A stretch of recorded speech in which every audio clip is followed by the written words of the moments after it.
Kristen Rogers. I'm a kinesiology graduate student at Tarleton State University, and I am taking a Education in Research and Sports Medicine class, and we're going to be giving a brief presentation over concussions.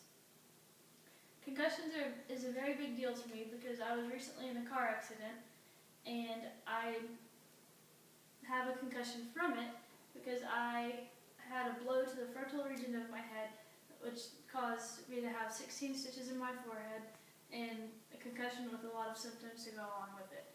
So, with that being said, today's presentation will be over concussions, and I am not able to have the PowerPoint presentation up on the TV today as planned, so I went ahead and printed out the PowerPoint as a handout for everybody to have, but we're going to start with a brief video over what a concussion is and kind of what it entails.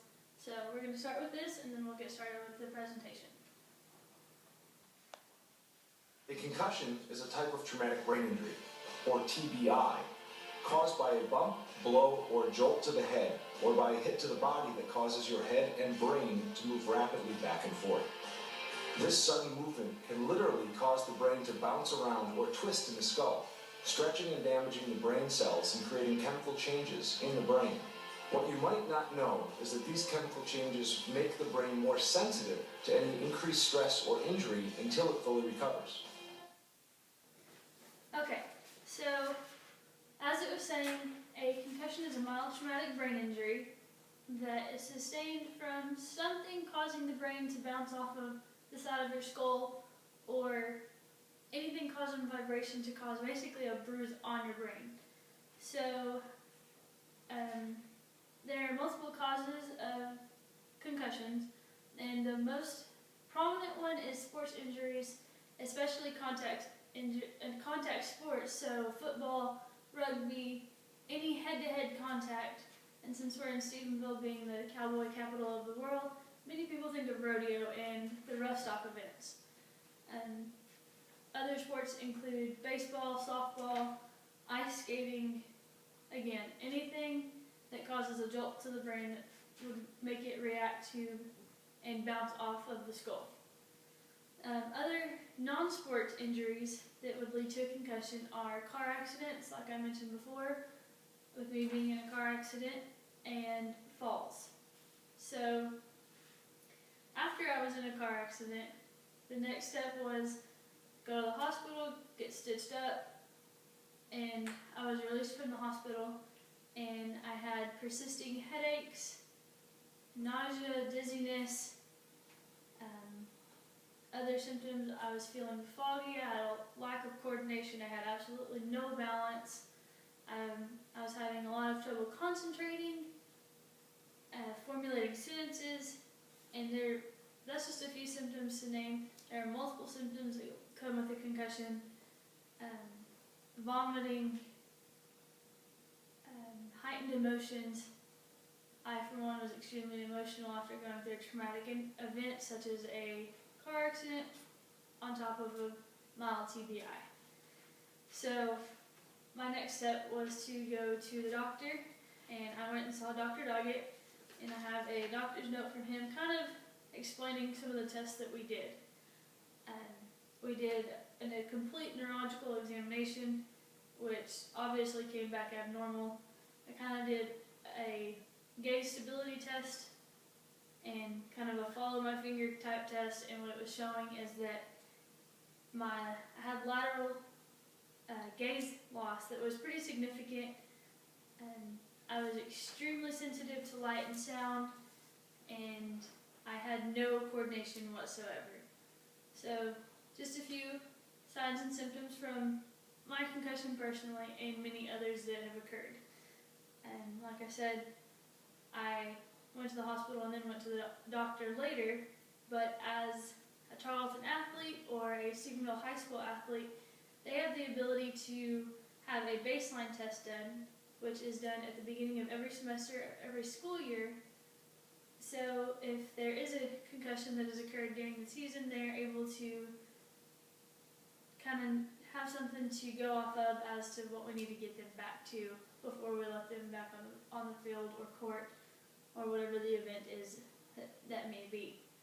So have a baseline test. If an injury occurs, athletic trainers and student athletic trainers have been trained in testing on-site for concussions. So if an athlete has any symptom of getting their bell rung or any other word we would like to call it, they need to come out of the game and rest and don't go back into the game, especially not that day, but not until after you've seen a physician or been released from the athletic training staff.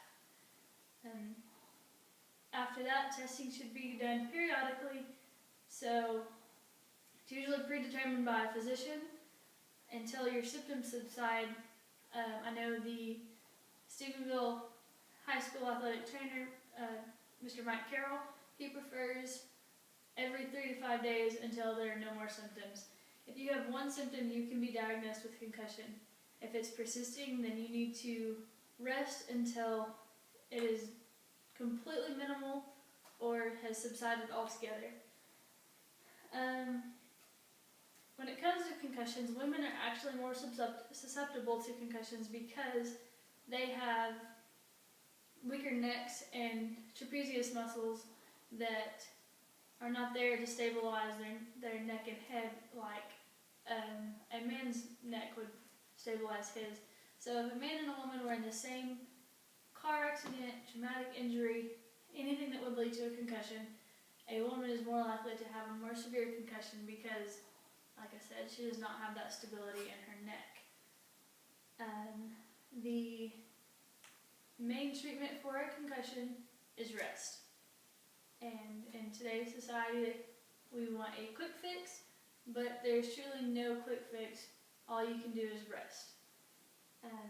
If the athlete that is injured is a student, at the high school level, there are many options that they can have, such as if this concussion is severe, they will be pulled out of class for a period of time determined by a physician or athletic trainer. And once they are released to go back to class, they have extension on assignments, are not allowed to do homework. It is recommended that they wear sunglasses in class just because of the light sensitivity. And they do not need to be on their phone, reading, anything causing cognitive stimulation. So really even thinking. And like I said, rest is the most important type of treatment to recover from a concussion properly. So if there is poor concussion care, if you don't take care of it properly, there can be multiple long-term effects such as memory loss, vision loss, and chronic headaches. And I recently learned about post-concussive syndrome, which is defined as a set of symptoms that continue for a long period of time. So chronic symptoms usually are diagnosed after 2 weeks of concussion syndromes. Like I said, my wreck was 3 weeks ago, and I'm still having headaches and nausea, and a couple of other things. So I fall into the post-concussive syndrome range, and I have been keeping up with how frequent my headaches are, how severe, how I feel after the end of the day when being on an iPad or a computer or reading for an assignment.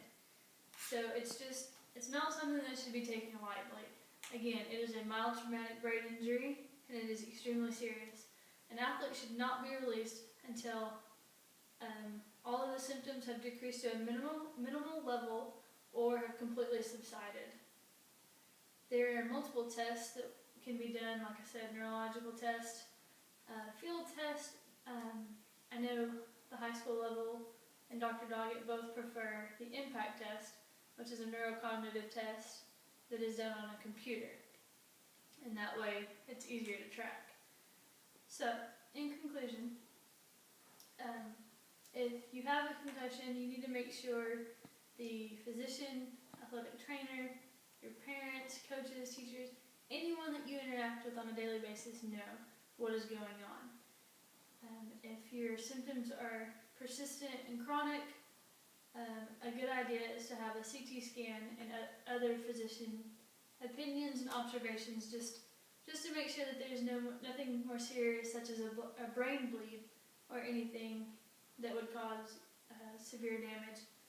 And again, multiple concussions can begin to wear on a person's daily life and their activities.